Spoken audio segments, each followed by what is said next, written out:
कहानी शुरू करने से पहले आपसे गुजारिश है कि आप हमारे चैनल एके स्टोरीज़ को सब्सक्राइब करके बेल नोटिफिकेशन को ऑन कर दें ताकि आने वाली वीडियोस की नोटिफिकेशन आपको टाइम पर मिल सके।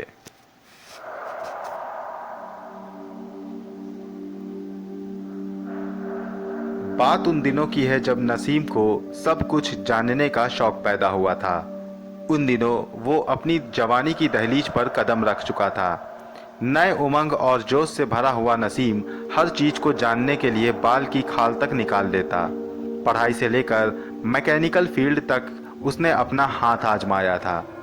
वो थोड़ी बहुत जानकारी हर चीज की लेता और कुछ दिनों बाद बोर होकर उसे छोड़ देता। उन दिनों उसमें रूहानी दुनिया के बारे में जानने का जोश चढ़ा था, इसलिए वो रूहानी कहानियाँ और अमल की किताबों से अपनी जानकारी बढ़ाने लगा।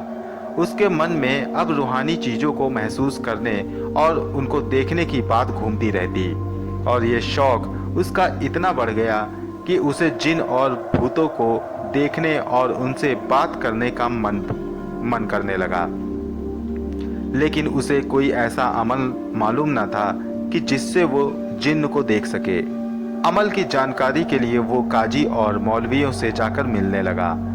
वो उनसे जिन्न को देखने का अमल पूछता तो कोई भी उसे इस अमल के बारे में ना बताता। जाहिर था कि आमिल उसकी उम्र को देखते हुए उसे इन सब चीज़ों में नहीं पढ़ने देना चाहते थे, इसलिए वो कोई अमल उसे नहीं बताते थे।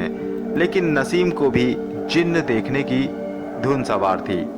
वो जगह जगह जाकर अमल जानने की कोशिश करता, लेकिन कोई भी उसे ऐसे अमल न बताता। थक हार कर नसीम ने लोगों से मदद लेने के बजाय खुद ही अमल सीखने का फैसला किया। वो बाजार से एक अमल की किताब ले आया जिसमें मुख्तलिफ किस्म के अमल बताए गए थे। उसमें उसे जिन और बदरूहों को देखने का अमल भी मिल गया। किताब में दिए गए अमल के अनुसार उसे एक कागज पर नक्श बनाकर कुछ आयतें पढ़कर जला देना था। फिर उसकी राख अपने आंखों में सुरमे की तरह लगानी थी। साथ में ये करने से पहले 21 दिनों का अमल पढ़ने के लिए भी बताया गया था। फिर नक्श बनाकर अपने ऊपर इत्र छिड़कना था।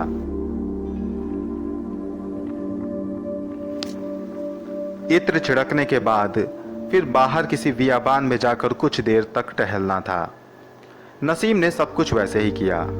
उसने 21 दिन का अमल पढ़कर नक्श को जलाकर आंखों में लगाया और इत्र को अपने ऊपर लगाकर वो आधी रात को बाहर सुनसान इलाके की ओर निकल पड़ा। थोड़ी दूर जाकर वो एक जगह पर टहलने लगा। वो जगह पूरी तरह से सुनसान थी। नसीम वहाँ टहलता रहा, लेकिन उसे कुछ महसूस ना हुआ। वापस वो अपने घर चला आया और अगली रात को फिर यही अमल दोहराने लगा। वो रोज चुपचाप घर से निकलकर उस सुनसान में टहलने लगा। इस तरह उसने 4 बार कोशिशें की, लेकिन उसे जिन्न दिखाई नहीं पड़ा। फिर 5वीं बार वो ये इरादा करके निकल गया कि इस बार अगर उसे जिन्न ना दिखा तो वो दूसरा अमल करेगा। ये सोचकर वो उसी सुनसान में टहलने लगा। कुछ देर टहलते रहने पर भी उसे कोई दिखाई नहीं दिया तो वो वापस अपने घर आने लगा। वापस आकर वो अपने कमरे में जाकर लेट गया और सोचने लगा कि अगले दिन वो दूसरा अमल करेगा। यही सोचते हुए उसे नींद आने लगी और उसकी आंखें बंद हो गई। अभी उसे सोए हुए कुछ ही मिनट बीते थे कि एक आवाज़ ने उसकी नींद तोड़ दी। उसने अपनी आंखें खोली तो सामने का नज़ारा देखकर उसका जिस्म खौफ से सुन्न हो गया। उसने देखा कि उसके कमरे में एक औरत काले लिबास में उसकी कुर्सी पर बैठी हुई उसकी अमल की किताब के पन्नों को एक एक करके पलट रही थी। नसीम को उसका चेहरा साफ दिखाई नहीं दे रहा था। वो चुपचाप अपने बिस्तर पर लेटा ये नज़ारा देख रहा था। डर के मारे उसकी हालत खराब होती जा रही थी। उस औरत ने टेबल पर पड़ी हुई और भी किताबें उलटनी पलटनी शुरू कर दी। उसके बाद वो कुर्सी से उठी। उसके उठते ही उस औरत का सिर छत तक पहुंच गया। इतने लंबे साय को देखकर नसीम थर-थर करके कांपने लगा। वो औरत धीरे धीरे अब नसीम की ओर आने लगी। नसीम की धड़कनें तेज होने लगी। वो औरत नसीम के पास आकर बैठ गई। नसीम ने डर के मारे अपनी आंख बंद कर दी। वो औरत नसीम के सिर पर अपना हाथ फेरने लगी। उसका हाथ इतना गर्म लग रहा था कि जैसे उसे तेज बुखार हो। वो काफ़ी देर तक नसीम के सिर पर अपना हाथ फेरती रही और फिर उसने नसीम की पेशानी को चूमा और वहाँ से उठकर चली गई। उसके जाते ही नसीम के कानों में सुबह की आजान की आवाज़ पड़ी, जो पास की मस्जिद से आ रही थी। आजान सुनकर नसीम तेजी से अपनी पलंग से उठा और कमरे से बाहर आ गया। वो आंगन में खड़ा होकर थर थर करके कांपने लगा। तभी नसीम के अब्बू मस्जिद जाने के लिए बाहर निकल आए। उन्होंने देखा कि नसीम आंगन में खड़ा है। वो उससे कहने लगे, क्या बात है नसीम, आज बहुत जल्दी उठ गए तुम।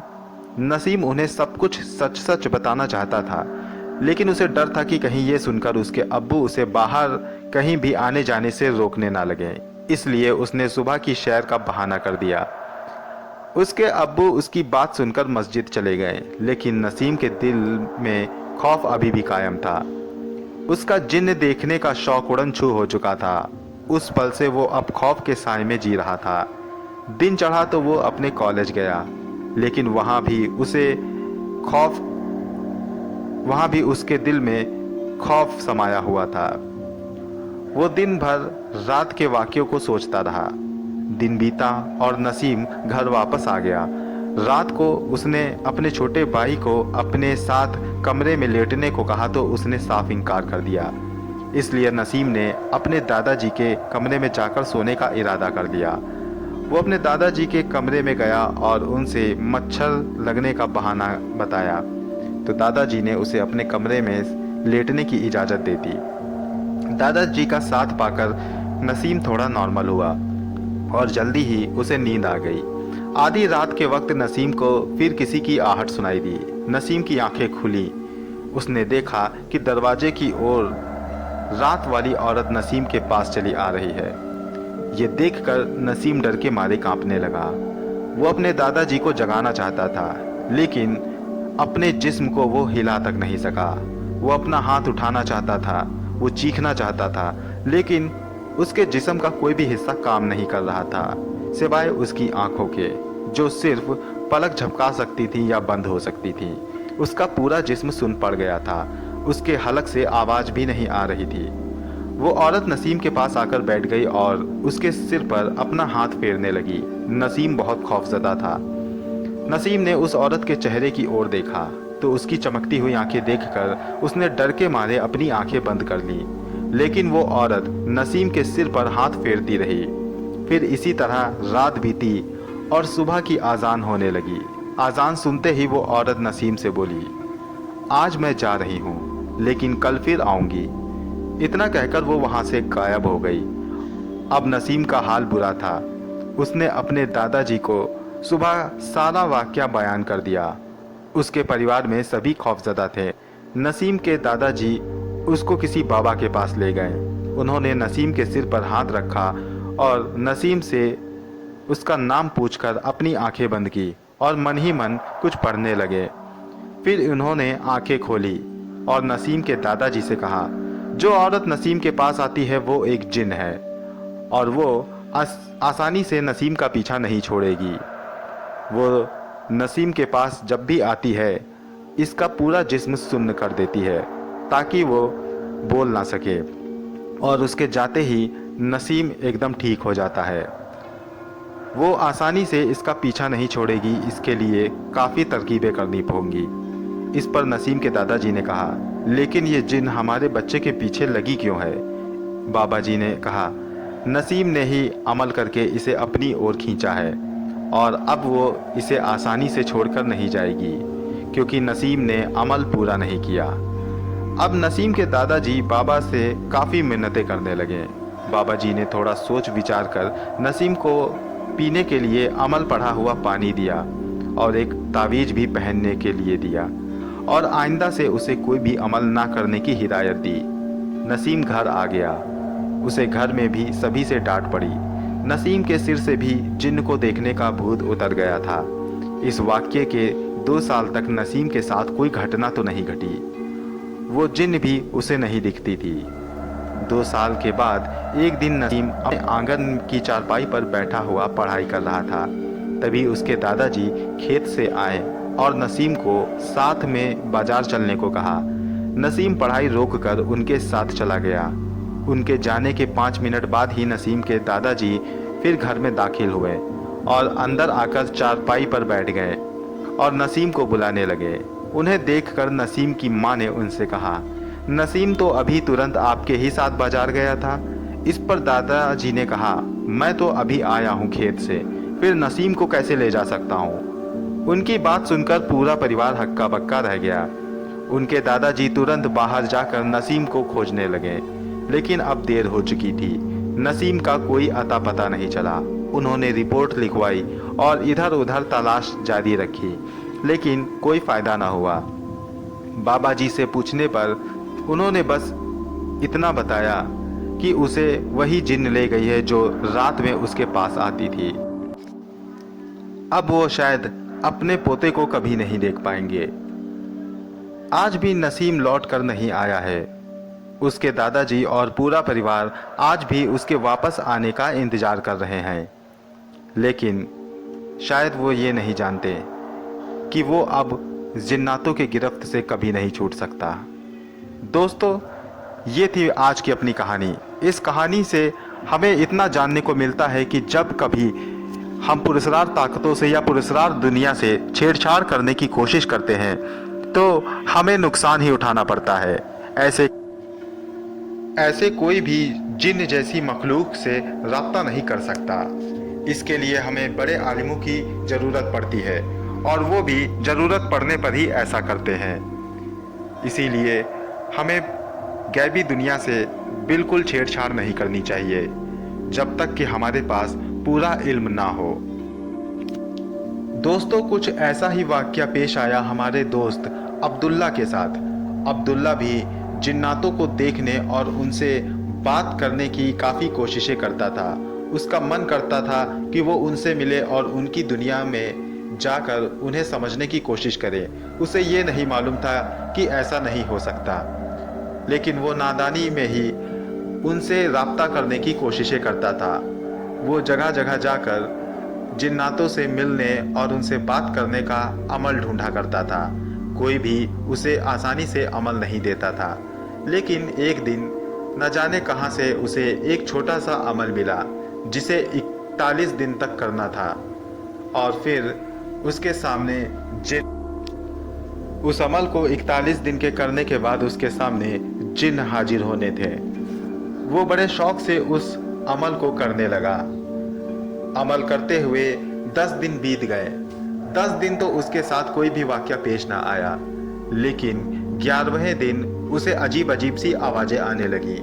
उसे ऐसा लगता कि कोई उसके अलावा कमरे में मौजूद है। कभी वो अपने कमरे में काफ़ी ज़्यादा भीड़ भाड़ महसूस करता। डरावने शक्ल के लोग उसे दिखाई पड़ने लगे थे। कभी उसे ऐसा लगता कि उसे कोई उठाकर कहीं दूर लिए जा रहा है।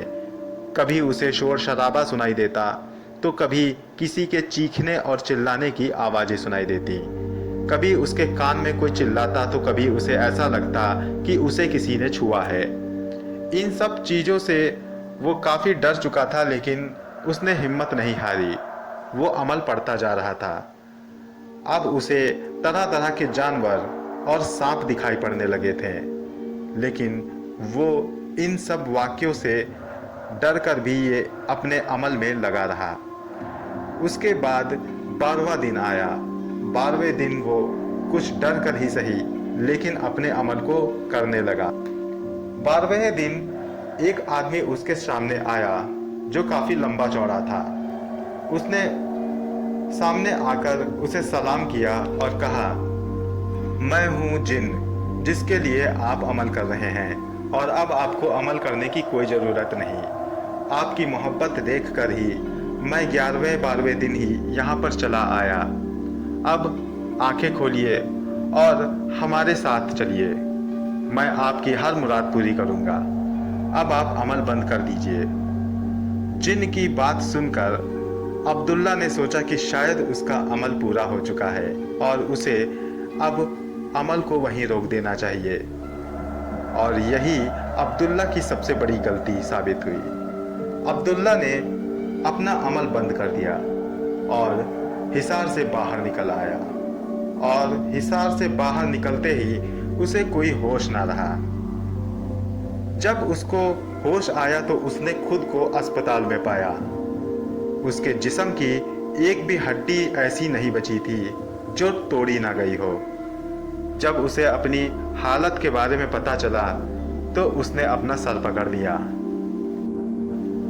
तो दोस्तों, इसीलिए हमें पूरी जानकारी के बिना इन सब चीज़ों से छेड़छाड़ नहीं करनी चाहिए। तो दोनों कहानियाँ आपको कैसी लगी हमें कमेंट बॉक्स में लिखकर जरूर बताएं। मिलता हूँ अगली बार, तब तक के लिए गुड बाय।